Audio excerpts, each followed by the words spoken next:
በስመ አብ ወወልድ ወመንፈስ ቅዱስ አሐዱ አምላክ አሜን። በሰማያት የምትኖር አባታችን ሆይ ስምህ ይቀደስ፣ መንግስትህም ትምጣ። የዘላለም ጻድቅ ቅዱስ እግዚአብሔር ሆይ ደግሞ በማለዳ እንዳስለመድከን በምሕረትህ በጸጋህ በቅዱሱ መንፈስህ ከኛ ጋር ስለምትሆን እጅግ አድርገን እናመሰግንሃለን። እኛንም አምላካችን ቅዱስ እግዚአብሔር ሆይ በጎነትህ አብዝተህ እግዚአብሔር ሆይ ቸርነትህን አብዝተህ እግዚአብሔር ሆይ ካለንበት ቀስቅሰህ ደግሞ በቃልህ ልትናገረን እኛም እንደ ልጆችህ ልናመልክህ በጎ ፈቃድህ ስለሆነ እጅግ አድርገን እናመሰግንሃለን። እጅግ አድርገን እናመሰግንሃለን። እጅግ አድርገን እናመሰግንሃለን። ክብርና ምስጋና ለስምህ ይሁን። አቤቱ እናወድስሃለን። በብዙ መፍራትና በብዙ መንቀጥቀጥ እግዚአብሔር ሆይ ሰማያትንና ምድርን ሁሉ የጸኑበት እግዚአብሔር ሆይ ሕያው የሆነው ቃልህ ካንተ ዘንድ የሆነውን ቃልህ በመካከላችን ግለጥ። በተናገርከው በሐሳብህ ላይ እግዚአብሔር ሆይ ከሥጋ የተነሳ ሳንጨምር ሳንቀንስ እንደ መለኮታዊ መልእክትህና ሐሳብህን ማስተላለፍ እንድችል ደግሞም እንድንሰማ ጸጋ ይርዳን። ሕያው የሆነው ቃልህ በሕይወታችን ዛሬም በዚህ ማለዳ ሕያውነቱ ይገለጥ። በድካማችን ኃይልህን ግለጥ። ባለማወቃችን ያንተ መለኮታዊ ዕውቀት በእኛ ውስጥ ግለጥ። ሁሉ ሲሆን ክብሩ ለአንተ ይሁን። እግዚአብሔር ሆይ በመንፈስ እንድንሰማ እባክህ እርዳን። በጌታችንና በመድኃኒታችን በኢየሱስ ክርስቶስ ስም አሜን። በመድኃኒታችን በኢየሱስ ክርስቶስ ሕያው ስም ሰላም እላችኋለሁ። እንደምን ሰነበታችሁ? እንደምን አደራችሁ? በምህረት በቸርነት የረዳን ያገዘን ሁልጊዜም የሚረዳን ሁልጊዜም የሚያግዘን አምላካችን እግዚአብሔር ስሙ ለዘላለም የተመሰገነ ይሁን። እንደምን ሰነበታችሁ? ሁሉ ነገር ሰላም ነው? ምስጋና ለአምላካችን ይሁን። ያው እንደተለመደው የእግዚአብሔር የአምላካችን ሕያው ቃል እንገልጥልና እንማማራለን። ዛሬ ደግሞ የምንካፈለው ሐዋርያው ቅዱስ ጳውሎስ ለቆሮንቶስ ክርስቲያኖች በጻፈው በሁለተኛ መልእክቱ ምዕራፍ 4 ላይ ተመርኩዘን ይሆናል። እንግዲህ ለክፍሉ የተሰጠው ርዕስ እኛም ያው ትክክለኛም ስለሆነ በሸክላ ውስጥ የተቀመጠ ክቡር ዕቃ የሚለው በመደበኛ ትርጉም በተለያዩ ትርጉሞችም እንደዚህ ተገልጧል። በዚሁ ርዕስ ብንማማር ሐሳቡ በግልጥ ስለሚያሳይ ይህን ሳንጨምር እንካፈላለን ማለት ነው። ወይም ሸክላውና በውስጡ ያለው የከበረው ዕቃ ማለት እንችላለን። እንግዲህ ይህንን ክፍል ብቻው ምዕራፍ 4 ይቆማል ብለን ብቻውን ከገንጥለን ከምናወራ ወይም ደግሞ ከምናጠናው ምናልባት ከዚህ ትምህርት ባሻገር ወደ ቤታችሁ ስትመለሱ ምዕራፍ 3ን ማየት የግድ ያስፈልጋል። ስለ ከበረው ስለ አዲሱ ኪዳን ሐዋርያው ቅዱስ ጳውሎስ የተናገረውን ክፍል የግድ ማንሳት ይጠበቅብናል። በመቀጠልም ደግሞ ምዕራፍ 5 ላይ ይሄዳል። ምዕራፍ 5 ከቁጥር 1 እስከ 10 ድረስ ያለውን ንጽጽራዊ የሆነ መልእክት ያስተላልፋል። ከዛ በፊት ግን ሐዋርያው ቅዱስ ጳውሎስ ይህንን መልእክት በሁለተኛ መልእክቱ ለቆሮንቶስ ክርስቲያኖች ሲጽፍ ለ56 ዓመተ ምህረት ገደማ ይህንን ሲጽፍ እሱ ባስተማረው ትምህርት ላይ በሱም ሐዋርያዊ ተልእኮ ላይ በሐሰት ተነሳስተው የሚያስተምሩ ሐሰተኞች መምህራኖች ገብተው ቅዱሳንን ይረብሹ እንደነበረ እንደረበሹም እናውቃለን። በታሪክም በመጽሐፍትም በቅዱሳት መጽሐፍትም ተገልጦ እናያለን። ስለዚህ ጳውሎስ ምን እያለ ነው ብለን በእግዚአብሔር መንፈስ ክፍሉን ስናጠና የነሱ የስህተት አስተምሮ በመቀልበስ የእርሱ ሐዋርያዊ አገልግሎት ከእግዚአብሔር ዘንድ እንደሆነ በመገለጥም እንደሆነ ይህም ብቻ ሳይሆን ከቀደመው ኪዳን ጋራ እርሱ ሐዋርያው ቅዱስ ጳውሎስ የተቀበለው የከበረና አዲሱ ኪዳን እጅግ የላቀ እንደሆነ ማሳየት ይፈልጋል ጳውሎስ ራሱን በተገለጠለት መጠን የሚታበይ ሰው አይደለም፣ እንደዛም አላቀረበም። ራሱን ትሁት አድርጎ ያቀርባል፣ ማንነቱን በግልጥ ይናገራል። ነገር ግን በዚህ ማንነት ውስጥ የከበረው አምላክ ምን አይነት የከበረ ነገር በውስጡ እንዳስቀመጠ ማሳየት ይፈልጋል።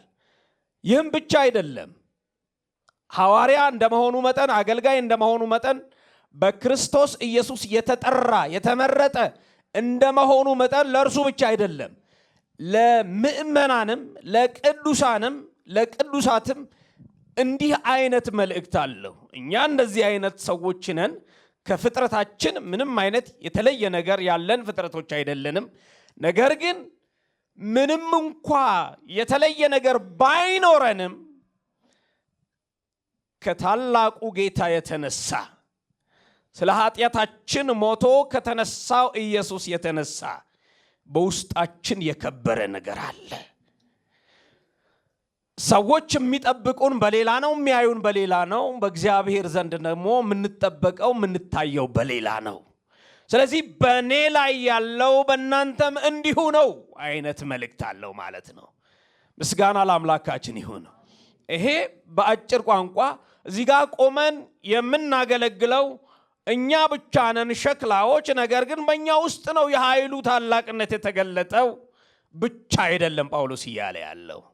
በክርስቶስ ኢየሱስ የተቀደሱ ወደ እግዚአብሔር መንግሥት የፈለሱትም ምንም እንኳ ሸክላዎች ቢሆኑ የከበረ ነገር በእናንተ ውስጥ አለ።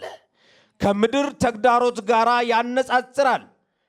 ይሁን እንጂ እጅግ የላቀ ነገር በአማኞች ውስጥ እግዚአብሔር እንዳስቀመጠ፣ በአገልጋዮች ውስጥ እግዚአብሔር እጅግ የላቀ ነገር እንዳስቀመጠ ክፍሉ ይናገራል። መንፈስ ቅዱስ ይግለጥልን እና በዚህ ትምህርት መጨረሻ ምን መረዳት ይጠበቅብናል? እንደ ክፍሉ እግዚአብሔር በእናንተ ውስጥ ያስቀመጠው ምድር ከምትናገረው ሰይጣን ከሚሰብከው ባሻገር እጅግ የከበረ ነገር ነው። እግዚአብሔር ይመስገን፣ እጅግ የከበረ ነገር ነው። ስለዚህ ከተቀበላችሁት ሕይወት ከተቀበላችሁት ኢየሱስ የተነሳ የቱንም ያህል መከራ ቢፈራረቅባችሁ ተስፋ የምትቆርጡ ሳትሆኑ ወደፊት በኃይሉ ብርታት የምትራመዱ ናችሁ። ክርስቶስ ኢየሱስ የእናንተ ስለሆነ እርሱም በእናንተ ውስጥ ስለሚኖር ከሚመጣው ተግዳሮት ባሻገር እናንተ ታላላቆች ናችሁ፣ ኃይል አላችሁ፣ ጉልበት አላችሁ፣ እግዚአብሔር ከእናንተ ጋር ነው የሚል መልእክት አለው። እግዚአብሔር ይመስገን። እስኪ ወደ ምዕራፍ 3 ተሻግረን ቁጥር 7 ላይ ዳሩ ግን የእስራኤል ልጆች ስለዚያ ስለተሻረው ስለፊቱ ክብር የሙሴን ፊት ትኩር ብለው መመልከት እስኪሳናቸው ድረስ ያ በፊደላት በድንጋዮች ላይ የተቀረጸ የሞት አገልግሎት በክብር ከሆነ የመንፈስ አገልግሎት እንዴት ይልቅ በክብር አይሆንም? የኩነኔ አገልግሎት ክብር ከሆነ ይልቅ የጽድቅ አገልግሎት በክብር አብዝቶ ይበልጣልና ያ የከበረ እንኳ እጅግ በሚበልጠው ክብር ምክንያት በዚህ ነገር ክብሩን አጥቷልና ያ ይሻር የነበረው በክብር ከሆነ ጸንቶ የሚኖረውማ እጅግ ይልቅ በክብር ይሆናልና። እንግዲህ እንዲህ ያለ ተስፋ ካለን እጅግ ገልጠን እንናገራለን። የዚያን ይሻር የነበረውን መጨረሻ ትኩር ብለው የእስራኤል ልጆች እንዳይመለከቱ በፊቱ መጋረጃ እንዳደረገ እንደ ሙሴ አይደለም። ነገር ግን ሐሳባቸው ምናል ደነዘዘ። ብሉይ ኪዳን ሲነበብ ያ መጋረጃ ሳይወሰድ እስከ ዛሬ ድረስ ይኖራልና በክርስቶስ ብቻ የተሻረ ነውና። ነገር ግን እስከ ዛሬ ድረስ የሙሴ መጽሐፍት በተነበበ ጊዜ ሁሉ ያ መጋረጃ በልባቸው ይኖራል። ወደ ጌታ ግን ዘወር ባለ ጊዜ ሁሉ መጋረጃው ይወሰዳል። ጌታ ግን መንፈስ ነው። የጌታም መንፈስ ባለበት በዚያ ምን አለ? አርነት አለ። እኛም ሁላችን በመጋረጃ በማይከደን ፊት የጌታን ክብር እንደ መስታወት እያብለጨለጭን መንፈስ ከሚሆን ጌታ እንደሚደረግ ያን መልክ እንመስል ዘንድ ከክብር ወደ ክብር ለመንፈስ ቅዱስ ይሁን። እንግዲህ ጳውሎስ እኛ እያለ ነው የሚናገረው፣ ስለ አማኞች ስለ ክርስቲያኖች ነው እየተናገረ ያለው። ይህንን ከተናገረ በኋላ ያው ከክብር ወደ ክብር ኢየሱስን የምናሳይ ልክ ሰው ፊቱን በመስታወት ሲያይ በሁለንተናው ወይም ደግሞ በፊቱ ላይ ያለውን እንደሚያሳይ የእግዚአብሔር ክብር እንደዚህ እያንጸባረቅን ከክብር ወደሚበልጥ ወደሚሻል ወደ ሌላ ክብር እንደምንለወጥ ሐዋርያው ይናገራል። ይህንን ከተናገረ በኋላ ስለዚህ ምክንያት አያችሁ ዛጋ የአዲሱ ኪዳን የከበረውን ካሳየ በኋላ ስለዚህ ምክንያት ምሕረት እንደተሰጠን መጠን ይህ አገልግሎት ስላለን አንታክትም ይላል። እግዚአብሔር ይመስገን። ሐዋርያው ቅዱስ ጳውሎስ የተሰጠው አገልግሎት አያችሁ ምሕረት ከመቀበሉ ጋር የተያያዘ ነው። አገልግሎቱም ደህንነቱም በእግዚአብሔር ምሕረት ነው። አይደለም እንዴ? ሐዋርያው ቅዱስ ጳውሎስ ደህንነት ያገኘውም አገልግሎት የተቀበለውም በእግዚአብሔር ቸርነት እንደሆነ ይናገራል። እርሱም ብቻ አይደለም። አሁን ቅድም እንደተናገርኩት ሐዋርያው ቅዱስ ጳውሎስ እኛ ብሎ እንደሚናገር እናንተም የዳናችሁትም አገልግሎትም የተቀበላችሁት ከእግዚአብሔር ምሕረት የተነሳ ነው። ማንም ሰው በመሮጡ ወይም በትጋቱ ወይም ደግሞ በእውቀቱ ደህንነትም አገልግሎትም ሊቀበል አይችልም። ክብር ለመንፈስ ቅዱስ ይሁን። እንደዚህ መረዳት እጅግ መልካም ነገር ነው። ሁሉንም ነገር ጠቅልሎ ለእግዚአብሔር መስጠት። ከእግዚአብሔር ከነጠልነው ታሪኩ ይበላሻል። ጳውሎስ ስለዚህ ምክንያት ምሕረት እንደተሰጠን ምሕረት እንደተቀበለ ይናገራል። ይህን አገልግሎት ስላለን ምን አንልም ይላል፣ አንታክትም። የጳውሎስ የመኖሩ ምክንያት አገልግሎቱ ነው። በአገልግሎቱ ውስጥ የሚሰበከው ክርስቶስ ነው። እርሱም ጌታ እንደሆነ ነው የሚሰበከው። ስለዚህ ጳውሎስ ሌላ መክንዮ የለውም። በምድር ላይ ጳውሎስ ስለምንድን ነው የምትኖረው ብላችሁ ብትጠይቁት እሱ ራሱ እንደተናገረው ስለ ብዙዎች ደህንነት ወንጌልን ለማድረስ ስለ እግዚአብሔር መንግስት ስለ ክርስቶስ ክብር ካልሆነ በቀር ጳውሎስ በምድር ላይ እንዲቆይ የሚያጓጓው ነገር እንዳልነበረ ራሱ ተናግሯል። ለሄድ ከክርስቶስም ጋር ልኖር እናፍቃለሁ ከሁሉ ስለሚሻል ብሎ እንደተናገረ መጽሐፍ ቅዱስ ይመሰክራል። ፊልጵስዩስ 1 ላይ ቁጥር 23 ከክርስቶስ ጋር መኖር እናፍቃለሁ፣ ነገር ግን ስለ እናንተ ስለ ብዙዎች መዳን ጳውሎስ እንደሚቆይ እንዲህ አይነቱን ያብዛልን። የምኖረው ለምንድን ነው? ሰው ከዳነ በኋላ ረጅም ዘመን ለምን ይኖራል? ወይም ደግሞ እድሜው ለምንድን ነው ቢባል ስለ እግዚአብሔር መንግስትና ስለ ብዙዎች መዳን ነው። ለብዙዎች መዳን ምክንያት እግዚአብሔር ያኑረን። የእግዚአብሔር መንግስት በእኛ እንዲሰበክ ያኑረን። ሌላው የሰው ስርዓት ነው። የትኛውም አሕዛብ የሚመላለሱበት ስርዓት ነው። የዳነ ሰው ግን ለምን ትኖራለህ ብላችሁ ብትጠይቁት የእግዚአብሔር እቅድና አጀንዳ በእርሱ እንዲፈጸም ነው። ስለዚህ ሐዋርያው ቅዱስ ጳውሎስ ስለዚህ ምክንያት ምሕረት እንደተሰጠን መጠን ይህን አገልግሎት ስላለን አንታክትም ይላል። በአገልግሎቱም እርግጠኛ ነው ጳውሎስ። ማንም አገልግሎቱ ላይ ሐሳብ አስተያየት እንዲሰጥ አይፈልግም። አገልግሎት ከማን እንደተቀበለ ያውቃል። እንዴትም ባለ መንገድ ማገልገል እንዳለበት የገባው ሰው ነው። ለዚህ ነው እኛ አገልግሎታችን በግራም በቀኝ ካሉት ጋር ለማነጻጸር አንጥርም። እንደዛ አይደለም። አገልግሎታችን ከእግዚአብሔር ዘንድ ነው። እግዚአብሔር ይባረክ። ስለዚህ አገልግሎታችን እግዚአብሔር ይመስገን። ስለዚህ ጉባኤያችን እግዚአብሔር ይባረክ። አመስግነን እግዚአብሔርን አክብረን አንጠግብም። ግራም ቀኝም የምንኮርጀው አገልግሎት የለንም። ቃሉ በእጃችን ሰጠን፣ መንፈሱ በውስጣችን አኖረ። በጌታችን በኢየሱስ ክርስቶስ ሞትና ትንሣኤ ላይ ተመርኩዘን የእግዚአብሔርን ወንጌል እንሰብካለን። ሰው በሚያልፍበት መንገድ እናልፋለን። አዎ እናልፋለን። ሲደክሙ እንደክማለን። አዎ ምን የተለየ ነገር የለንም። ከሰማይም አልመጣንም፣ ከሰው ልጆች መካከል ሴቶች የወለዱን አባቶች ያሉን የሚደክሙ ወንድሞች የሚጎስሙ ቤተሰቦች ያሉን ነን። ሰው በሚያልፍበት ሰው በሚወጣበት በሚወርድበት እንወጣለን እንወርዳለን። ግን በዓላማ እግዚአብሔር እንደመረጠው እግዚአብሔር እንዳስቀመጠው እግዚአብሔር አገልግሎት እንደሰጠው ሰው እንደዛ ነው የምንመላለሰው።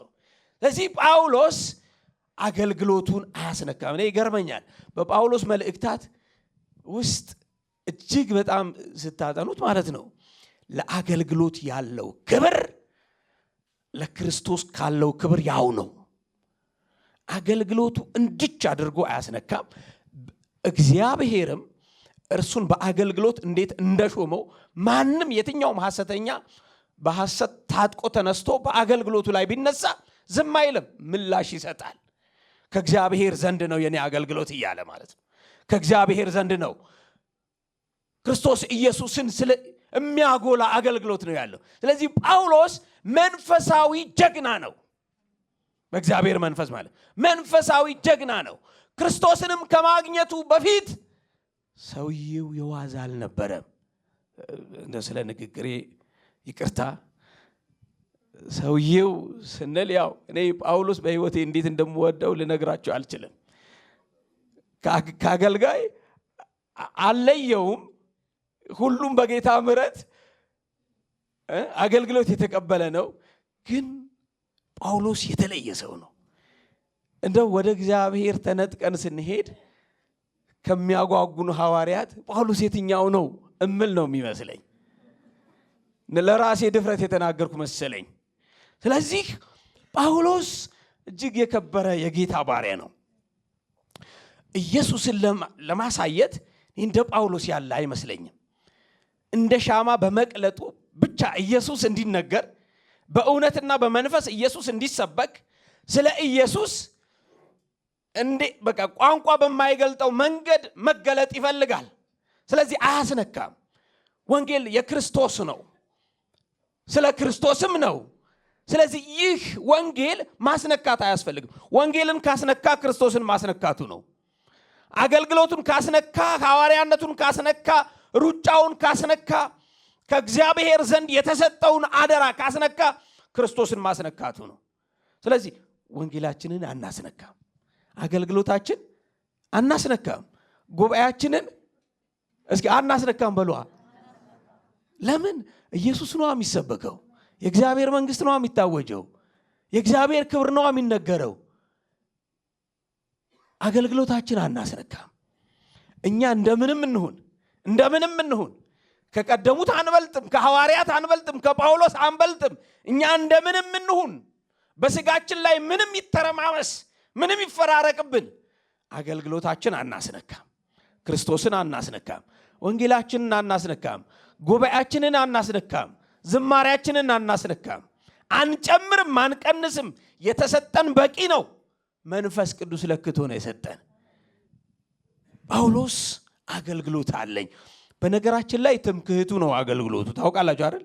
አገልግሎታችሁ አስመክቷችሁ ያውቃል? ጉባኤያችሁ አስመክቷችሁ ያውቃል? በቃ እግዚአብሔር የሚታይበት አገልግሎት አለኝ ብላችሁ ተመክታችሁ ታውቃላችሁ? አገልግሎት ያስመካል። ክብር ግን ለሱ ይሁን፣ ለኛ አይደለም። ክብር ለሱ ይሁን። እንዴት አምኖ ራሱ ሲሰጠን፣ ቃሉ አምኖ ሲሰጠን፣ ወንጌልን አምኖ ሲሰጠን፣ ከኛ ጋር ተሰልፎ ድንቅና ተአምር ሲያሳይ፣ እግዚአብሔር ሲያደርግ ሲያሳየን፣ ብዙዎች ትልልቆች በጥበብ በእውቀት ባለጠጎች የሆኑት ቁጭ ብለው ለዚህ ወንጌል ተገዝተው እንዲሰሙ ስላደረገ እግዚአብሔር ይባረክ። እኛ ሞኞች አይደለንም። በእናንተ ውስጥ ብዙ ጥበብ ያለባችሁ፣ ብዙ እውቀት ያላችሁ፣ ብዙ አዋቂዎች እንዳላችሁ አንዘነጋም። እግዚአብሔር ያክብራችሁ። ወንጌሉ ከሁሉ ስለሚበልጥ ነው። ስለ ሰው አይደለም፣ ስለ እንትናም አይደለም፣ ስለ እገሌም አይደለም። ወንጌሉ ግን ሁሉ ስለሚበልጥ ከሁሉ በላይ ስለሆነ ለወንጌል ተሸንፋችሁ ቁጭ ብላችሁ ትሰማላችሁ። ጸጋ ይጨመርላችሁ። አገልግሎታችን የሚያስመካ ነው፣ ደግሞም የማናስነካው ነው። ቁጥር 2 ላይ ጳውሎስ ሲናገር ነገር ግን የሚያሳፍረው ስውርን ነገር ጥለናልና በተንኮል አንመላለስም፣ የእግዚአብሔርንም ቃል በውሸት አንቀላቅልም፣ እውነትን በመግለጥ ቅን በእግዚአብሔር ፊት ለሰው ሕሊና ሁሉ ራሳችንን እናመሰግናለን ይላል። አያችሁ አሁን እንግዲህ ስውር ነገር በመካከል ነበረ። ጳውሎስም በዚህ ሐሰተኞች አስተማሪዎች ተነስተው ስውር ሥራ እንዳለው ያስወራሉ። እሱኮ ጥለነዋል። በእርግጥ ጳውሎስ በሕግ ስለሚገኘው ጽድቅ ያለ ነቀፋ እንደነበረ መስክሯል። እንዲህ ዝርክርክም ሰው አልነበረም ከክርስቶስ በፊት በሃይማኖቱ የሚቀና ሰው እንደነበረ። ግን ስውሩን ነገር ምን አድርገነዋል ይላል? ጥለነዋል። መንፈስ ቅዱስ ከስውር ነገር ይጠብቀን። ሰው ወደ ኢየሱስ ከመጣ በኋላ ስውር ነገር የለውም። ከዓለም ጋር የሚመካከርበት ለኃጢአት ደፋ ቀና የሚልበት ምንም አይነት ሸርብ የለውም። ምንም አይነት ሸፍጥ የለውም። ስውሩን ነገር ጥለናል። ሌላስ በተንኮል አንመላለስም። ምን ማለቱ ነው? በተንኮል የሚመላለሱ ሐሰተኞች ነበሩ በዛ ጉባኤ፣ በዛ በቆሮንቶስ አካባቢ። ጳውሎስ እውነተኛው ወንጌል እየዘራ በተንኮል ደግሞ ሾልከው እየገቡ መርዛማውን ደግሞ የሚዘሩ ነበሩ። ታዲያ ይህንን ለመረዳት ወደዛ ወደ 56ኛው ዓመተ ምህረት መሄድ ይጠበቅብናል። ዛሬ ተንኮለኞች የሉም። በንጹሑ አዝመራ ላይ በለመለመው አዝመራ ላይ እንክርዳድ የሚዘሩ ዛሬ የሉም። አስተውሉ የእግዚአብሔር ልጆች። አሉ ቃላቸው የሚጣፍጥ ሊሆን ይችላል፣ ብልሆች ሊሆኑ ይችላሉ። ግን ተንኮል ነው የሚዘሩት። ጳውሎስ ግን እርግጠኛ ሆኖ በተንኮል አንመላለስም ይላል። ተንኮል ክፉ ነገር ነው፣ ዋዛ ንግግር እንዳይመስላችሁ። እነዚህ ሐሰተኛ አስተማሪዎች ናቸው በተንኮል የሚመላለሱት። ለምን? አንደኛ ስለ ገዛ ማንነታቸውን ነው ወንጌል እንሰብካለን የሚሉት። እንክርዳድም የሚዘሩት ስለ ገዛ ጥቅማቸው ነው። ሰውንም በማስገደድ ጭምር ነው እነሱ የሚናገሩትን እንዲቀበሉ የሚያደርጉ። ጳውሎስ ይህንን ለመገልበጥ በተንኮል አንመላለስም፣ የእግዚአብሔርን ቃል በውሸት አንቀላቅልም አለ። የእግዚአብሔር ቃል በውሸት አይቀላቀልም፣ ከውሸት ጋር አይደመርም። ስለዚህ ጳውሎስ የሚሰብከው ቃል ውሸት አይቀላቀልበትም። ነጥብ እንኳ ቢሆን፣ አንዲትም ፊደል እንኳ ቢሆን የእግዚአብሔርን ቃል ስታጠኑ ለፊደል ተጠበቡ፣ ለፊደል ተጠንቀቁ። ለፊደል እንኳን ለአንዲት ፊደል የእግዚአብሔር ቃል በውሸት አይቀላቀልም፣ እንደዛው ነው። ስለ ቃሉ አምላካችን እግዚአብሔር የተመሰገነ ይሁን። በዚያ ፈንታ እውነትን በመግለጥ ግን በእግዚአብሔር ፊት ለሰው ሕሊና ራሳችንን እናመሰግናለን። ክብር ለእግዚአብሔር ይሁን። ይሄ መንፈሳዊ መንፈስ ቅዱስ የሰጠው ብቃት ነው። አያችሁ፣ አገልግሎትን እንዲህ ፍንትው ባለ መንገድ መረዳት፣ የተቀበሉትን ሕይወት እንዲህ ግልጥ ባለ መንገድ ማወቅ መረዳት። አንዳንድ ጊዜ የዋህነት ይበዛብናል። የእግዚአብሔር ቃል እንዴት በውሸት እንደሚቀየጥ አይገባንም፣ አናውቅም። አያችሁ፣ በውስጣችሁ የእግዚአብሔር ቃል ከሌለ እውነቱን ከሐሰት መለየት አትችሉም። ለምን? የጣፈጠ ንግግር ብትሰሙ፣ ኢየሱስ ኢየሱስ ሲባል ብትሰሙ፣ መንፈስ ቅዱስ የተካደ ባይመስላችሁ፣ በውስጣችሁ የእግዚአብሔር ቃል ከሌለ በምን ትመዝኑታላችሁ? እንዲህ ተብሎ ተጽፏል እኮ ብላችሁ ማትመልሱ ከሆነ ላለመሸወድ ላለመሳት ምን ጋራንት አለን? አያችሁ፣ ቃሉ በውስጣችን ሲኖር ግን እንዳልተጻፈ መናገር ትችላላችሁ። እንዲህ እኮ አልተጻፈም።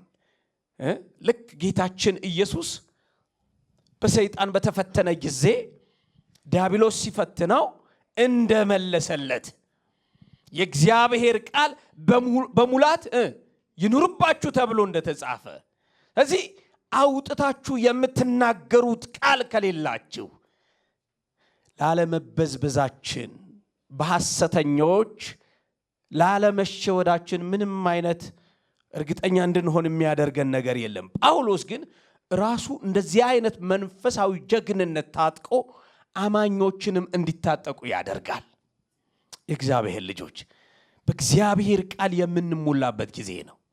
የእግዚአብሔር ቃል በአፋችን ብቻ አይደለም፣ በኑሯችንም ጭምር የእግዚአብሔርን ሐሳብ፣ የእግዚአብሔርን ፈቃድ፣ የእግዚአብሔርን ቃል የምንሞላበት መድረክ ነው ይሄ መድረክ።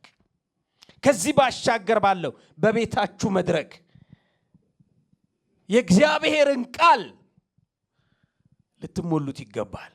ክብር ለእግዚአብሔር ይሁን። ይህም ብቻ አይደለም፣ ስለ አገልግሎታችሁ፣ ስለ ህይወታችሁ፣ ስለምታመልኩት ጌታ፣ ስለምትጠብቁት ጌታ እርግጠኞች መሆን አለባችሁ። አንድ ነገር ሲመጣ መምህራችሁ ጋር አስተማሪያችሁ ጋር የምትደውሉ መሆን የለባችሁ። እናንተ ቅዱሳን አገልጋዮች ናችሁ። ሐሰተኛውን የምትለዩ፣ መናፍቁን የምትለዩ፣ ያልተጻፈውን የሚያነብላችሁን የምትለዩ፣ ያልተነገረው እንደተነገረ አድርጎ ሲያቀርብላችሁ የጣመው ከተንኮለኛው ከመርዘኛው ምግብ የምትለዩ መሆን አለባችሁ።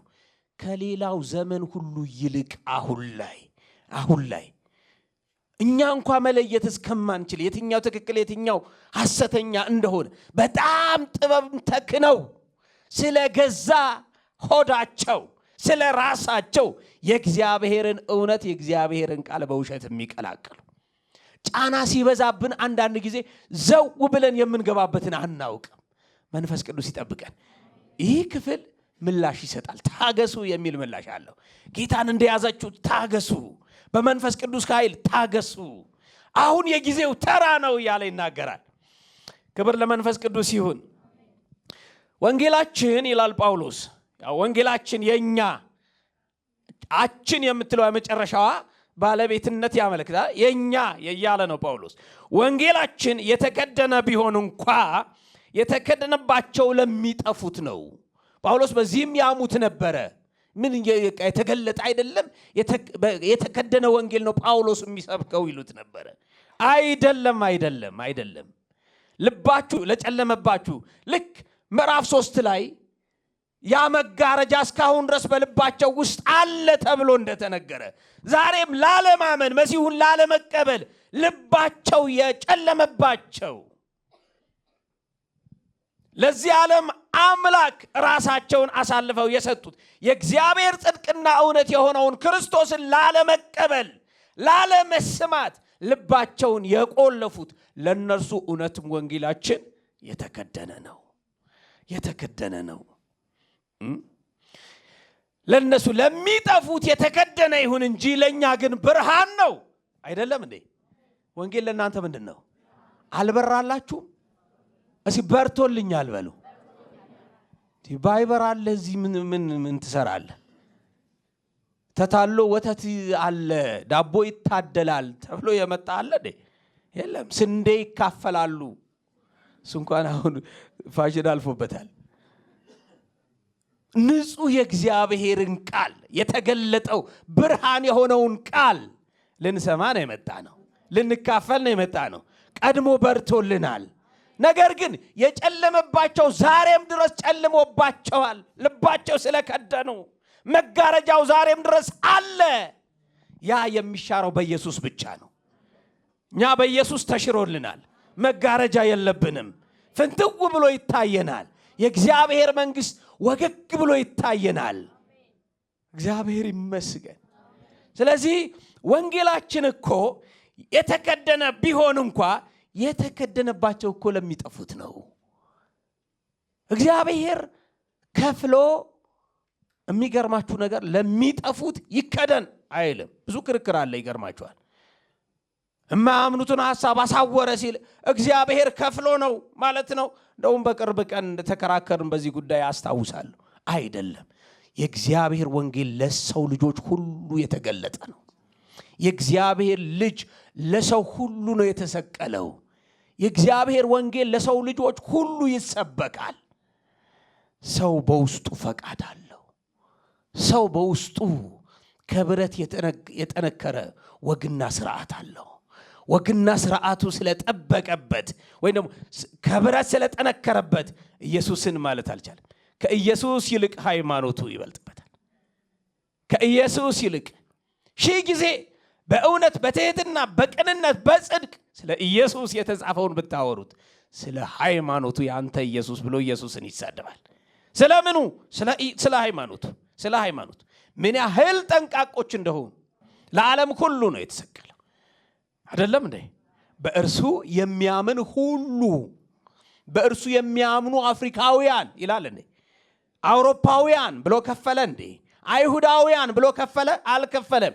በእርሱ የሚያምን ሁሉ የዘላለም ሕይወት እንዲኖረው እንጂ እንዳይጠፋ እግዚአብሔር አንድ ልጁ እስኪሰጥ ድረስ ዓለምን ሁሉ እንዲሁ ወዶታል ይላል እግዚአብሔር ቃል። ኃጢአተኞችን ሊያድን ክርስቶስ ኢየሱስ ወደ ዓለም መጣ የሚለው ቃል የታመነና ስንቱ እንዲቀበለው? ሁሉ እንዲቀበለው የተገባ ነው። የእግዚአብሔር ምሕረት ለሰው ልጆች ሁሉ የተገለጠ ነው። ለአቤልም ለቃየልም የእግዚአብሔር ምሕረት የተገለጠ ነው። ለሁሉ የተገለጠ ነው። እግዚአብሔር ለዘላለም ስሙ የተመሰገነ ይሁን። ስለዚህ ወንጌላችን የተከደነባቸው ለሚጠፉት ነው። ከኢየሱስ ይልቅ ወግ ለበለጠባቸው፣ ታሪክ ለበለጠባቸው፣ ስርዓት ለበለጠባቸው፣ ፍጡራን ለበለጡባቸው፣ ማዳን የማይችሉት የበለጡባቸው ለነሱ ነው የተከደነባቸው። ለኛማ በርቶልናል። ለሚያምን ሁሉ ይበራለታል። ዛሬም ክርስቶስ እስከሚመጣ ዘመን ድረስ ለሚያምን ሁሉ ለፈቀደው ሁሉ ወንጌል ብርሃን ነው። ወንጌል ብርሃን ነው። ወንጌል ብርሃን ነው። የእግዚአብሔር ቃል ማይቀየጥ፣ ማይጨመርበት፣ ማይቀነስ የሚለውጥ ብርሃን ያለው ወደ ብርሃን የሚያወጣ ሕይወትን የተሸከመ ሕይወትን የሚሰጥ ስለ ልጁ የሚናገር ነው መጽሐፍ ቅዱስ እንጂ ስለወደድን የምንጨምርበት የምንቀንስበት አይደለም። ይሄ ደግሞ የተረጋገጠ ነው። ክብር ለአምላካችን ይሁን። ወንጌላችን የተከደነ ቢሆን እንኳን የተከደነባቸው ለሚጠፉት ነው። ለእነርሱም የእግዚአብሔር ምሳሌ የሆነውን የክርስቶስ የክብሩ ወንጌል ብርሃን እንዳያበራላቸው የዚህ ዓለም አምላክ የማያምኑትን ሐሳብን አደረገ፣ አሳወረ ይላል። ከሦስቱ አካል አንዱ የሆነው ኢየሱስ ለእነርሱም የእግዚአብሔር ምሳሌ የሆነው ክርስቶስ ዕብራውያን 1:3 ላይ እንደተገለጠው ማለት ነው። የእግዚአብሔር ምሳሌ የሆነ ክርስቶስ የክብሩ ወንጌል ብርሃን እንዳያበራላቸው የዚህ ዓለም አምላክ የማያምኑትን ሐሳብ አሳወረ። ክርስቶስ ኢየሱስ ጌታ እንደሆነ እንጂ ራሳችንን ምን አንልም። አይሰማም ድምጻችሁ? ቁጥር 5 ላይ ነው ያለነው። ክርስቶስ ኢየሱስን ጌታ እንደሆነ እንጂ ራሳችንን አንሰብክምና ስለ ኢየሱስም ራሳችን ለእናንተ ምኖች እናደርጋለን? ባሪያዎች እናደርጋለን። በቃ የጳውሎስ መልክ እንደዚህ ነው። የሚሰበከው ኢየሱስ ነው። ምንም እንኳ ስብከት ለማጣፈት ተብሎ እኔ ተብሎ አይጀመርም። መንፈስ ቅዱስ ይጠብቀን። ምንም እኔ እንኳ ቢባል ጸጋውን ለማጉላት ነው መሆን ያለበት። ክብሩን ለማጉላት ነው መሆን ያለበት። የእግዚአብሔርን ምሕረት ለማወጅ ነው መሆን ያለበት እንጂ እኔ ጳውሎስ የደረሰበት መከራ ሲዘረዝር ለእግዚአብሔር ክብር እንጂ ጳውሎስ እንዲታወቅ አይደለም። እኛማ ስለ እናንተ ባሪያዎች፣ ጠራጊዎች፣ በቃ እንደዛ ነው ጳውሎስ። ራሳችን ለእናንተ ባሪያዎች እናደርጋለን። መብት የሌለው ማለት ነው አይደል? ባሪያ ማለት መብት የሌለው በጌታው ፈቃድ የሚንቀሳቀስ ማለት ነው። ስለማን? ስለ እናንተ ራሳችን ባሪያዎች እናደርጋለን። በተረፈ እርሱ ኢየሱስ ጌታ እንደሆነ ነው ምን ሰብከው። ኢየሱስ ክርስቶስ ጌታ ነው። ይህ ደግሞ በእግዚአብሔር መንፈስ ሙላት ነው የሚሰበከው።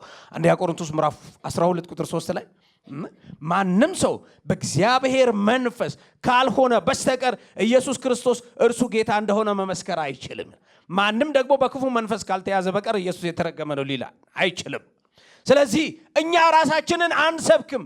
ጳውሎስ ልስበክ ቢል እጅግ በጣም ስለ ራሱ መስበክ የሚችልበት ምክንያቶች ነበሩት። መጥምቁ ዮሐንስ ብዙዎች ከኢየሱስ በላይ ያዩት ነበረ። አዎ ብሎ ስለ ራሱ መናገር ይችል ነበረ። ግን ስለ ራሱ እንዳይሰብክ በውስጡ ያለው ቅዱስ መንፈስ ስለ ኢየሱስ እንዲሰብክ ያደርገዋል። ዛሬም ራሳችንን አንሰብክም።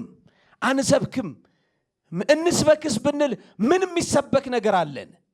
በአቅማችን ሁላችንም እንደየእውቀታችን ራሳችን መስበክ ያምረናል። ይገርምሻል እኮ እኔ ጌታን የተቀበልኩ ጊዜ ብዙዎች ነበሩ የሚበልጡኝ እና ጌታን እንደተቀበልኩ ጌታን እንዳወቅኩ በዚህ ወጥቼ በዚህ ወርጄ ለብዙዎች እንደዚህ ያደረኩ። ይገርምሃል እኔ እኮ ስለ ወንጌል ያልተውኩት ነገር የለም። እኔ እኮ ስለ ወንጌል ያላደረኩት ነገር የለም። በወንጌል ምክንያት በፍጹም የኃይሉ ታላቅነት ብቻ መታየት ነው ያለበት። ምንም እኔ እኮ ብለን የምንጀምረው ታሪክ የለንም። እኔ እኮ ብለን የምናወራው ነገር የለንም። ጳውሎስ ካላወራ ጌታቸው ምን ያወራል? ምን አወራለሁ? ማውራት የሚችሉ ሰዎች መጥምቁ ዮሐንስ ለራሱ ማውራት እየቻለ ብዙ ደቀ መዛሙርትን ያደርግ የነበረው ስለራሱ ካልተናገረ የሱ ክብርና የእርሱ ውዳሴ መሲሁ እስከታየለት ከሆነ የመጥምቁ ክብር የኢየሱስ መታየት ከሆነ ሰው ሁሉ የመጥምቁ ደቀ መዛሙርት ሳይቀር ወደ ኢየሱስ ሲጎርፍ በቃ ምኞቴ ተሳካ ነው ያለው። ፍላጎቴ ተሳካ። በቃ አንተ እኮ ያስተማርካቸው ደቀ መዛሙርት ወደሚያጠምቀው ወደ ኢየሱስ እኮ እየሄዱ ነው። በቃ ሐሳቤ ተሳካ፣ ሰመረ። ያ ሰውን ወደ ኢየሱስ መምራት ነው አይደል? ሰውን ወደ ኢየሱስ መምራት። አገልግሎት ሰውን ከኢየሱስ ጋር ማገናኘት ነው። ሰውን ከራሱ ጋር አፋታችሁ ከሆነ ነገር ጋር አፋታችሁ ከኢየሱስ ጋር ማገናኘት ነው። ጳውሎስ ኢየሱስ እርሱ ጌታ እንደሆነ እንጂ ራሳችንን አንሰብክም ያለው ዝም ብሎ አይደለም። በዛ ዘመን የነበሩ ሐሰተኞች ይሰብኩ የነበረው ራሳቸውን ስለነበር ምን በዛ ዘመን ዛሬ አይሰበክም እንዴ? ስለ ራስ በኢየሱስ ስም አይሰበክም ወይ? ማን ሲጸልይልህ አይባልም? ይባላል። እናነሳዋለን እንጂ እናነሳዋለን። ህዝባችን ከዚህ ተንኮል ማዳን አለብና ወጣቱን ከዚህ ተንኮል መዳን አለበት። ማንም ስለ ጸለየ አይደለም። በአገልጋይ አንደበት መክበር ያለበት ኢየሱስ ነው። በወንጌል መሰበክ ያለበት ኢየሱስ ነው። የእግዚአብሔር ሐሳብ ነው መሰበክ ያለበት። ራሳችንን አንሰብክም ሲል ጳውሎስ ብዙ ራሳቸውን የሚሰብኩ ስለ ብዙ ምክንያት፣ ስለ ሆዳቸው፣ ስለ ምድራዊ ኑሯቸው፣ ስለ ክብራቸው ራሳቸውን የሚሰብኩ ነበሩ። እኔ ጌታ ነኝ እያሉ አልነበረም የሚሰብኩት። በብልሃት በጥበብ ነበር የሚሰብኩት። ዛሬም እንደዛ ነው። አፈቀላጤዎች አሉላቸው። ከፊት የሚራመዱ አሉላቸው፣ የሚያስመሰክሩላቸው። እነሱ ሲጸልዩ የነሱ የጨርቅ ራፊ ሲሰጧቸው እንደተፈወሱ እንደወለዱ የሆነ ነገር እንዳደረጉ አድርገው የእግዚአብሔርን ክብር የሚቀሙት በጳውሎስ ዘመን እንደውም ቁጥራቸው ጥቂት ነበር። ከዓለም ሁሉ ይልቅ በአፍሪካ የበዛ ይመስለኛል እኔ በግሌ። ከአፍሪካም ደግሞ ሌሎቹን እየቀደምን ይመስለኛል። በኢትዮጵያ ያለው ደግሞ በጣም የባሰበት ነው። ወንጌልን ተይዞ ውርደት የሞላበት አገልግሎት። መንፈስ ቅዱስ ይርዳቸው። አይደለም። ወንጌል ከተያዘ ኢየሱስ ነው የሚሰበከው። ወንጌል ከተያዘ ሰው ምንድነው? ያለ እግዚአብሔር ምሕረት ሰው ምንድነው? ቆሞ የሚቀር ሰው፣ ወጥቶ የማይመለስ ሰው። እንዴት እኔ ስጸልይ ይባላል? አንተ የእግዚአብሔር ሰው ስትጸልይ እንዴት ይባላል? ጉባኤው የሚሰማን ሁሉ ከእንደዚህ አይነት ስህተት መጠበቅ አለበት። ኢየሱስ ነው የሚሰበከው። ሕይወት ያለው መዳን ያለው በኢየሱስ ነው። ኢየሱስ ሲሰበክ ሰዎች ይድናሉ። ማንም ስለተነገረ የሚድን ሰው የለም። የሚፈወስ ሰው አይምሮ ቢጠበቅለት ሰው የለም። ኢየሱስ ሲነገር ነው አጋንንት የሚንቀጠቀጡት። ኢየሱስ ሲነገር ነው ሰው መዳን የሚችለው። ኢየሱስ ሲነገር ነው ሰው ከእብደቱ የሚመለስ። ኢየሱስ ሲነገር ነው እግዚአብሔር የሚከብረው።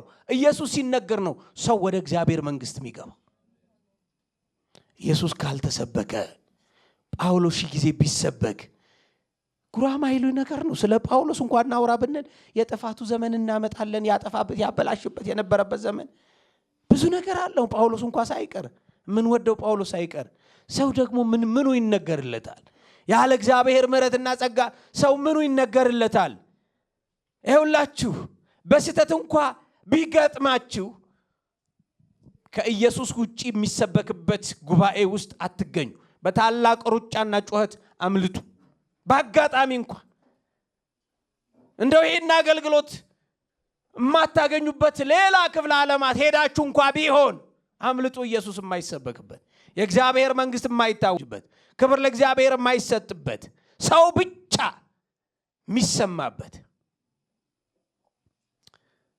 እኛ በዚህ ወንጌል አግባብ ሰውን የምንጠላ ሳንሆን ሰውን የምናከብር፣ እግዚአብሔር ልጁን የላከው ስለ ሰው እንጂ ስለ አንበሳ አይደለም፣ ስለ እንስሳ አይደለም፣ ስለ ሰው ነው። ሰው የከበረ ነው።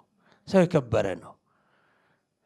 ግን የከበረ ሆኖ ያለ ልክ እንስሳት በልባብና በሉጋም እንደሚነዱ እንደዛ ልብ ካጣስ የክርስቶስን ክብር ሊቀማ ከቃጣውስ ውርደት ነው የሚገጥመው። ሰው ይዋረዳል። የትኛውም ይዋረዳል።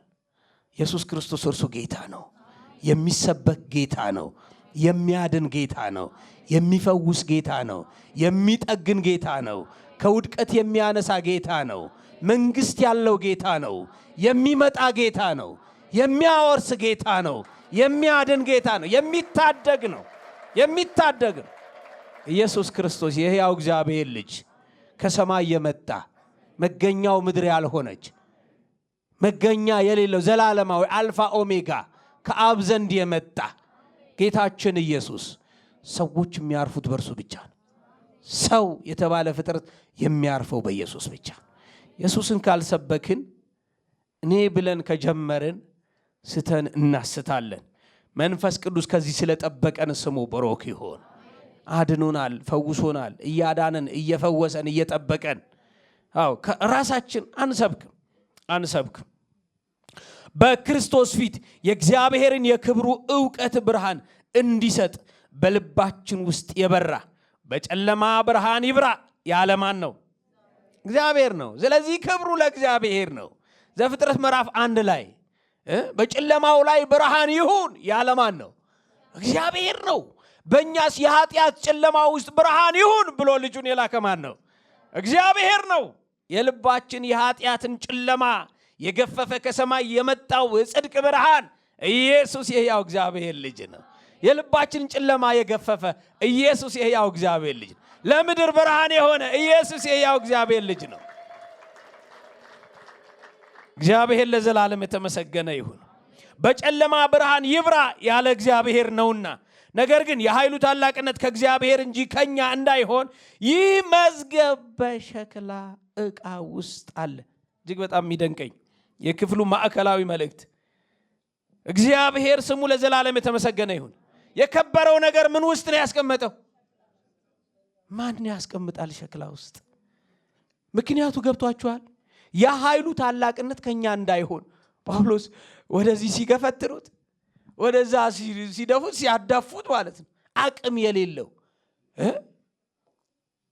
ምድሪቱን ያስጨንቅ የነበረ ባዩት ጊዜ ኮሳሳ እንደነበረ አይተው አንተ ነህ ምድሪቱን ስታስጨንቅ የነበርከው እንዳሉት ማለት ለምን ኮሳሳ ነው። እኔ መጽሐፍ ቅዱስ ያለው ጳውሎስ በቁመቱም በግዝፈቱም በጣም ግዙፍ ነበር የሚመስለኝ። አቅም ያለው ምናምን ነበር የሚመስለኝ። ምናልባት ከኢየሱስ ከወንጌል በፊት ሊሆን ይችላል፣ አላውቅም። ግን ይገርማችኋል ጳውሎስ በመንፈስ ቅዱስ ሆኖ የእግዚአብሔር ወንጌል የክብሩ ወንጌል የእግዚአብሔር የከበረው ነገር እግዚአብሔር ምን ውስጥ ነው ያስቀመጠው? ክብር ለእግዚአብሔር ይሁን። እንዴት ደስ እንደሚለኝ ይሄንን ቃል። ለምን እንደኛ አይነት ደካማ ውስጥ የከበረ ቃል አለ። እንደናንተ አይነት ደካማ ውስጥ የከበረ ነገር አለ። የእግዚአብሔር መንፈስ በማን ውስጥ ነው ያለው? በእኛ ውስጥ ነው ያለው። በጉልበት ቢሆንማ እንዴ ስንት ባለ ጉልበቶች አልነበሩም እንዴ? አይደለም። ክርስቶስ ኢየሱስ ጌታቸውን ባደረጉ ሰዎች በእነሱ ውስጥ ነው የእግዚአብሔር መንፈስ ያለው። ነገር ግን የኃይሉ ታላቅነት ከእግዚአብሔር እንጂ ከኛ እንዳይሆን ይህ መዝገብ በሸክላ ዕቃ ውስጥ አለ። አንድ ማውቀው ባንክ የሚሰራ ወንድም አለኝ፣ ወይም በጌታ ማለት ነውና ይሄንን ክፍል ሳጠና ባንክ ቤት ገንዘብ እንዴት እንደሚቀመጥ ደውዬ ጠየቅኩት። እናንተም ባለሙያዎች ልትኖሩ ትችላላችሁ፣ እናንተ ታውቃላችሁ። ዝም ብሎ መግቢያ ላይ በሸክላ አይቀመጥም ይመስለኛል። እንደውም ቢሆን አንደርግራውንድ በተለያየ ጥንቃቄ በተሞላ አሰራር ተሰርቶ ዘበኛ ተቀጥሮለት እዛም ውስጥ ደግሞ እጅግ በጣም ውድና ጠንካራ የሆነ ካዝና ውስጥ በዘበኛ ነው የሚጠበቀው ገንዘብ። ከኔ ይልቅ የምታውቁ ልትኖሩ ትችላላችሁ እና እንዲህ አስረድቶኛል ማለት ነው። እጅግ በጥንቃቄ ነው። ዝም ብሎ ገንዘብ ለእናንተ ተመንዝሮ እንደሚሰጠው አይደለም።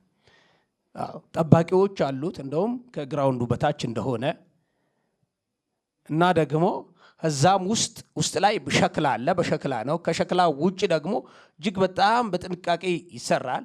ከዛ ስር ደግሞ ካዝና አለ። በራሱ የሚሰራው በመመሪያ እንደሆነ ሰምቻለሁ። በመመሪያ ማለት አሰራሩ መርህ አለው ማለት ነው። በዚህ በኩል ዕውቀቴ የተገደበ ሊሆን ይችላል። ምሳሌን ግን ሊገልጥልኝ ይችላል። አያችሁ፣ እናንተ ራሳችሁ ገንዘባችሁ ቤታችሁ ለማስቀመጥ ፈርታችሁ ባንክ ታስቀምጣላችሁ። ገንዘባችሁ ቢጠፋ ባንኩ ይጠየቃል አይደለም? እርግጠኞች ለመሆን ነው። የከበረ ነገራችሁ ዝም ብላችሁ አትጥሉም። እግዚአብሔር ግን ጳውሎስ በሚባል ደካማ ውስጥ የከበረውን ነገር አስቀመጠ። እናንተ በምትባሉ ምስኪኖችና ደካሞች ውስጥ የከበረውን ነገር አስቀመጠ። እሱ በሚባል አገልጋይ እንትና በሚባል አገልጋይ ውስጥ ማንም በጥፊ ቢመታው በሚወድቅ በሚሞት ውስጥ እግዚአብሔር የከበረውን ነገር አስቀመጠ። ለምን? የኃይሉ ታላቅነት ከእርሱ እንደሆነ እንድንረዳ ነው። ክብር ለእግዚአብሔር ይሁን። ምንም የኃይሉ ታላቅነት ከእግዚአብሔር ነው። እግዚአብሔር የታመነ አምላክ ነው። የከበረውን ነገር በእኔ ውስጥ አስቀመጠ። የከበረውን ነገር በእናንተ ውስጥ አስቀመጠ። ዓለምን የሚለውጠው በእናንተ ውስጥ ነው። የእግዚአብሔር መንፈስ ሳይኖርባቸው ዓለምን የሚለውጥ በአንተ ውስጥ አለ ቢባል ድስኩር ነው። የእግዚአብሔር መንፈስ ባለበት ሰው ውስጥ ነው። እሱም ክርስቶስ ኢየሱስ በእግዚአብሔር መንፈስ የሚሰበከው። ጳውሎስ እንዴት ባለ መረዳት ነው ይህንን የተናገረው? ነገር ግን የኃይሉ ታላቅነት ከእግዚአብሔር እንጂ ከኛ ወይም ከኔ ማለት ይችላል እንዳይሆን ይህ መዝገብ በሸክላ ውስጥ አለን። በምን ውስጥ? ሸክላ። እኔ አንዴ አሁን እንኳን እግዚአብሔር ይመስገን ባለትዳር ነኝ፣ አግብቻለሁ።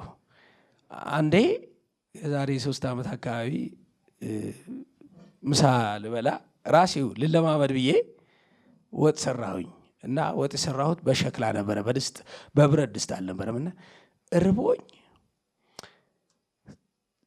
ቆንጆ ተጋቢኖ ነበር የሰራሁት እና ላወርደው እየተጠነቀቅኩ እጅን ሲበላኝ ለቀኩት። ለመሬት እኮ ቅርብ ነበረ። ምን ቢሆን ጥሩ ነው? በቃ ሞላው ቤቱን። አይ ሸክላ አልኩኝ ማለት ነው። አይ ሸክላ ምን አለ በብረት ድስት ብሰራው። አልነበረም ብረት ድስቱ። ያው የሚያውሱኝ ጎረቤቶች አልነበሩም። ሸክላ እንደዚህ ነው። ሸክላ ደካማ ነው፣ አቅም የለውም። እግዚአብሔር አቅም በሌለው ሰው ስባሪ ከሸክላ ጋር በተነጻጸረ ሰው ውስጥ እንዴት የከበረ ዕቃውን ያስቀምጣል? የከበረውን መዝገብ እንዴት ያስቀምጣል? ወንጌል የሚያህል ነገር መንፈስ ቅዱስ እንዴት እኔ ውስጥ። ክብር ለእግዚአብሔር ይሁን፣ ምስጋናው ለእግዚአብሔር ይሁን፣ አኮቴቱ ለእግዚአብሔር። እስኪ እግዚአብሔርን ባርኩት። አሜን፣ ምስጋና ይሁንለት። ምናችንን ተማምኖ ወንጌል ይሰጠናል? ምናችንን ተማምኖ ይህንን የከበረ አገልግሎት ይሰጠናል?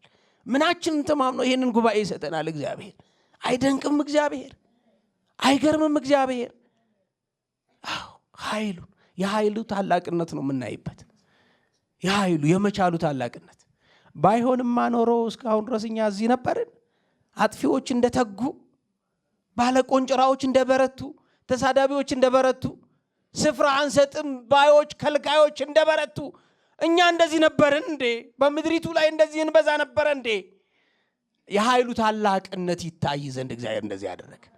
ማንታየውን በአይን እዚህ ግቡ ማንባለውን ስፍራ የሌለን በቅጡ እንኳ የምናወራው ነገር የሌለን ሰዎች እግዚአብሔር በእኛ ውስጥ የከበረውን ነገር አስቀመጠ። በእናንተ ውስጥ የከበረውን ነገር አስቀመጠ። በወንድሜ ውስጥ የከበረውን ነገር አስቀመጠ። የኃይሉ ታላቅነት ይገለጥና ይታይ ዘንድ ማንሳት ባልፈልግ እንኳ ለዚህ ክፍል ላንሳው። ከዚህ በፊት በተደረገው ወንድማችን አሴ ላይ እንደው የኃይሉ ታላቅነት ባይሆን ኖሮ አይደል? ሸክላ ነው አይደል? ሸክላ እኮ ነው። የኃይሉ ታላቅነት ግን ታያላችሁ። ቀና ብለን እግዚአብሔርን እንድናየው ካወቅነው በላይ እንድናውቀው ከኃያልነቱ በላይ ኃያል እንደሆነ እናውቅ ዘንድ እግዚአብሔር ይህንን አደረገ። አንዳንድ ጊዜ ጠላት ይሞክርና ማለት ነው የእግዚአብሔርን ታላቅነት እጅግ እንዲበራልን ያደርጋል። የእግዚአብሔር ስም ለዘላለም የተባረከ ይሁን።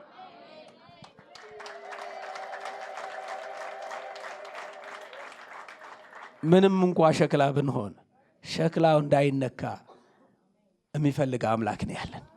አይነካም ሸክላው። መሰበሩን እናውቃለን፣ መውደቁ መንኮታኮቱ እናውቃለን። አይነካም ያለ እርሱ ፈቃድ። የሚከብርበት ከሆነ ግን ቢንኮታኮትም ችግር የለው። የእግዚአብሔር ክብር የመሲሁ ክብር ሚንጸባረቅ ከሆነ ሚታይ ከሆነ ግን እግዚአብሔር ይፈቅዳል። ያዕቆብን ሞት ፈቅዶ የጴጥሮስን እስራት የፈታ አምላክ ዛሬም ሕያው ነው፣ የታመነ አምላክ ነው። ስሙ ብሩክ ይሁን። ጳውሎስ ሲናገር እንደዚህ ነው ያለው። ምንድን ነው ያለው? ነገር ግን የኃይሉ ታላቅነት ከእግዚአብሔር እንጂ ከኛ እንዳይሆን ይህ መዝገብ በሸክላ ውስጥ አለን። በሸክላ ውስጥ አለን። ከዛስ በሁሉ እንገፋለን፣ ነገር ግን አንጨነቅ። አው ትገፋላችሁ፣ አንገፋም አትበሉ፣ አልገፋምም አትበይ። ነገር ግን አትጨነቅ፣ አትጨነቂ። በሁሉ እንገፋለን እንጂ አንጨነቅም፣ እናመነታለን እንጂ ተስፋ አንቆርጥም፣ እንሰደዳለን እንጂ አንጣልም፣ እንወድቃለን እንጂ አንጠፋም የሚለው አንንኮታኮትም ይላል መደበኛው ላይ። አንንኮታኮት ወድቀን በቃ ስብርብር አንልም፣ ግን ይገፉናል። ስደት አለ፣ መከራ አለ። ከወንጌል ጋራ መከራ ጠፍቶ አያውቅም። ከእውነተኛ ወንጌል ጋራ ከኢየሱስ ጋራ መከራ ጠፍቶ አያውቅም። ግን ካሸናፊዎች እንበልጣለን። ሮሜ ምዕራፍ 8 ቁጥር 35 ጀምራችሁ እንበልጣለን በወደደን በእርሱ ካሸናፊዎች ኃይልን በሚሰጠን በክርስቶስ ሁሉን እንችላለን። እንሰደዳለን እንጂ አንጣልም፣ እንወድቃለን እንጂ አንጠፋም። የኢየሱስ ሕይወት ደግሞ በስጋችን ይገለጽ ዘንድ ሁል ጊዜ የኢየሱስን መሞት በስጋችን ተሸክመን እንዞራለን። ይህ የጳውሎስ እውነቱ ነው። በቃ ማያስነካ እውነቱ። በቃ ሞትና ትንሣኤውን ተሸክም ይዞራለሁ። ምን ማለት ነው? ሕይወቴ በእኔ ዘንድ አትከብርም። ስለ ኢየሱስ ሞትም ሊያጋጥመኝ ይችላል። አዎ ለአንተ ቀኑን ሁሉ እንገደላለን ተብሎ ተጽፏል አይደል? አዎ እውነት ይሁንብን። እውነተኛውን ወንጌል በመስበክ እውነተኛውን ሕይወት በመኖር የእግዚአብሔርን ክብር በማሳየት ይሁንብን። ምድር ምን የከበረ ነገር አላት? እግዚአብሔር ታይቶብኝ ባልፍ ክብሬ ነው። እግዚአብሔር ይታይባችሁ። በቃ የክርስቶስ ኢየሱስን ሕይወት የኢየሱስ ሕይወት ደግሞ በስጋችን ይገለጽ ዘንድ ሁል ጊዜ የኢየሱስን መሞት በስጋችን ተሸክመን እንዞራል። በምናችን? በስጋችን። ስለዚህ የሚጎሰመው ስጋችን ነው፣ የሚወድቀው ስጋችን ነው፣ የሚራበው የሚጠማው ስጋችን ነው። መንፈሳችን ተሰውሯል፣ የለም፣ አንገኝም። እኛ አሁን ስጋችንን መተው የሆነ ነገር ቢያደርጉን በአባታችን ቀኝ ነው የምንሆነው። ጠላት በዚሁ አጋጣሚ ሊሰማ ይገባዋል። ክብር ለመንፈስ ቅዱስ ይሁን። ስለዚህ ሞቱ በእኛ ሕይወቱም በእናንተ። የወንጌል እውነት እንደዚህ ነው። ሞቱ በእኛ ሕይወቱ ደግሞ በእናንተ ይሰራል። ለዚህ ምክንያት አድርገን አዎ የክርስቶስ ሞት በእኛ ይሰራል። ልንሞት፣ ልንገደል፣ ልንወድቅ፣ ልንኮታኮት እንችላለን። ነገር ግን በውስጣችን ያስቀመጠው ለእናንተ ብልጥግና ነው፣ ለእናንተ መዳን ነው። ነገር ግን አመንኩ፣ ስለዚህ ምን አደረግኩ? ተናገርኩ ተብሎ እንደተጻፈ ያው አንዱ የእምነት መንፈስ ስላለን እኛ ደግሞ እናምናለን፣ ስለዚህም እንናገራለን። ጌታን ኢየሱስን ያስነሳው እኛን ደግሞ ከኢየሱስ ጋር እንዲያስነሳን ከእናንተም ጋር እንዲያቀርበን እናውቃለን። እግዚአብሔር ይመስገን። መዝሙር 116 ላይ የተጻፈ ቃል ነው። አመንኩ፣ ስለዚህ ምን አደረግኩ? ተናገርኩ። እምነት ከመስማት ነው፣ መስማትም በእግዚአብሔር ቃል ነው። የምናወራው የምንናገረው የማን ቃል ነው?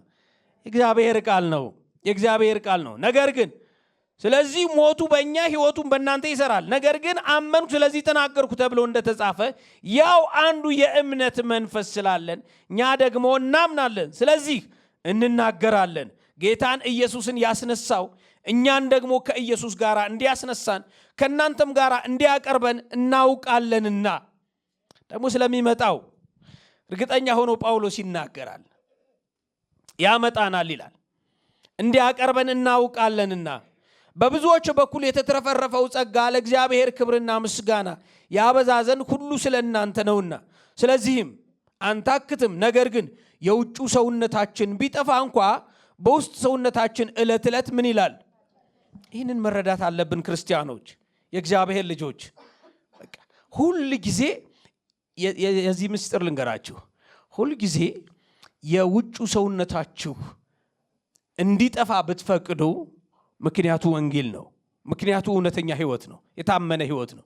ምክንያቱ የእግዚአብሔር መንግስት ነው።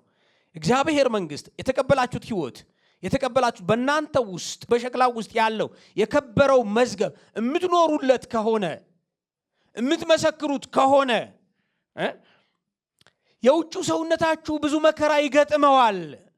ልትገፉ ትችላላችሁ፣ መከራ ልታዩ ትችላላችሁ፣ ልትሰደዱ ትችላላችሁ፣ ልትሰደቡ ትችላላችሁ፣ ልትነቀፉ ትችላላችሁ። ብዙ ማህበራዊ ነገራችሁ መስቀልቅሉ ሊወጣ ይችላል፣ እመኑ። ነገር ግን የውስጡ ሰውነታችሁ በመንፈሳችሁ ውስጥ ያለው የእግዚአብሔር መንፈስ ስለሚያበረታችሁ ዕለት ዕለት እየታደሰ ይሄዳል። በአእምሮ መንፈስ መታደስ ማለት ይሄ ነው።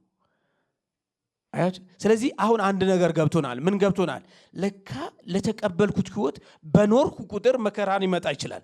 መከራ በመጣ ቁጥር ለካ ውስጤ ይታደሳል ማለት ነው።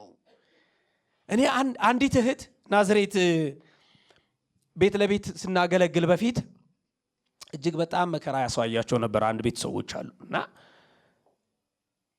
ሁሉም ነገር ድንበር ከያዘ በኋላ ሁሉም ነገር መብት ማስጠበቅ ከጀመሩ በኋላ ስድብ ነቀፋው ምናምኑ ቀረ። ለምን? እነሱ በቃ ድንበራቸውን አስከበሩ፣ በቃ የራሳቸውን አካሄድ ጀመሩ። ማህበራዊ ነገር ቆመ ማለት ነው። እና ምን አለችኝ ያቺ እህት፣ ይመጣ የነበረው ስድብ ነቀፋ በመቅረቱ በመንፈሳዊ ህይወቴ ሰነፍኩኝ አለች። በጣም ገረመኝ፣ በጣም ገረመኝ። ያኔ ለካ ስለ ኢየሱስ ሲያንቋሽሾ ሲሰድቧት ከማህበራዊ ነገሮች ከእቁቡ ከእድሩ በቃ ሲላገዱባት የተለያየ ነገር ሲያሟት እሷ እየገባች እያነባች ትጸልያለች። የነገረች ጸልያለች፣ በቃ ትበረታለች፣ በጌታ መንፈስ ትነቃቃለች። ሁል ጊዜ ለያዘችው ለተቀበለችው ህይወት ደስ እያላት በኢየሱስ ስም ነው እያልኩ ከገበያ እንኳን መለስ ነበር። አሁን ማንም ይናገር የለም፣ እኔም ሰነፍኩኛለች። አይገርማችሁ? ይህ በአንዳንዶቻችን ህይወት እንደዛ ነው። ስለ ኢየሱስ ስትኖሩ ማለት ነው መከራ አለ፣ መገፋት አለ፣ መናቅ፣ መጠላት፣ መሰደብ፣ ሐሰተኛ መደረግ አለ። እውነታችሁን በውሸት ሊቀይሩባችሁ ይችላሉ። ያን ጊዜ ውስጣችሁ ይታደሳል። ስለ ኢየሱስ ነው ትላላችሁ። ስለ እግዚአብሔር መንግስት ስለ ተቀበልኩት ህይወት ነው ትላላችሁ። እግዚአብሔር በእኔ ከበረ ትላላችሁ። አያችሁ? ይህ ሲሆን ውስጣችን ምን እየሆነ ሄደ?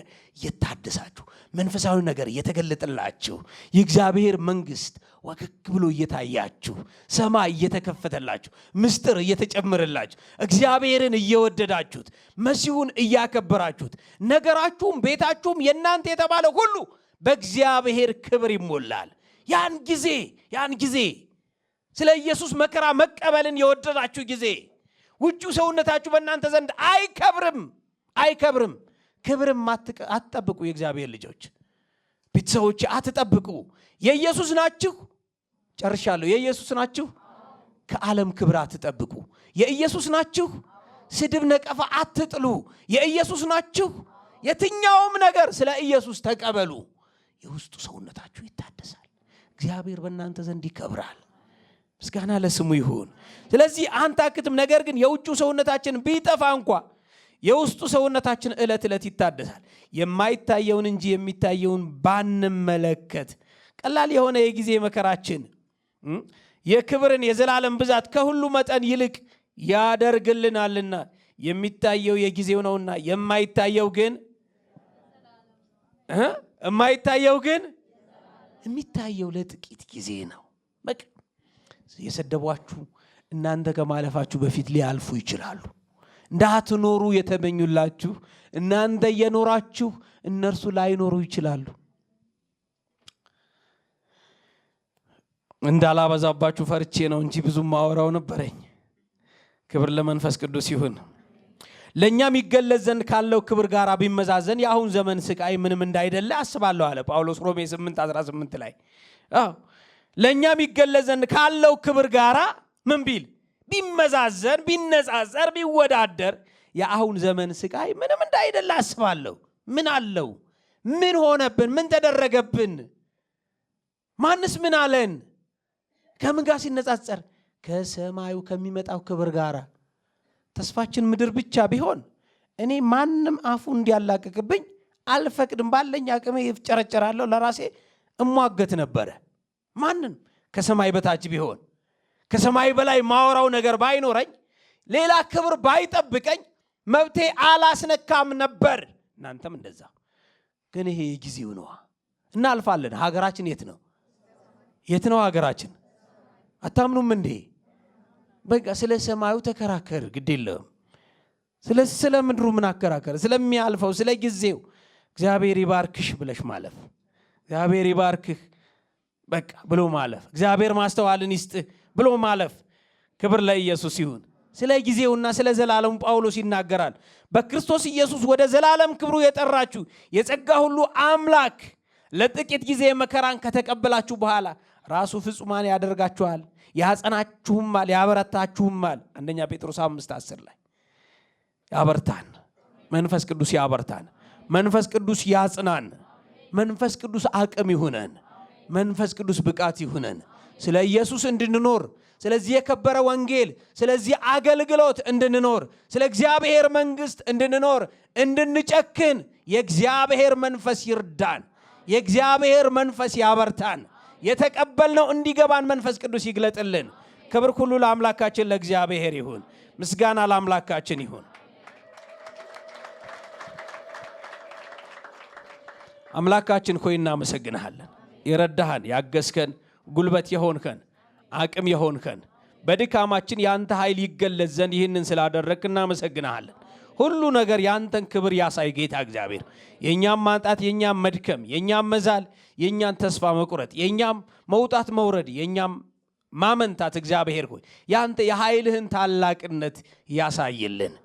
በወጣንበት በገባንበት ክብርህ ይገለጥልን ጌታ እግዚአብሔር ሆይ።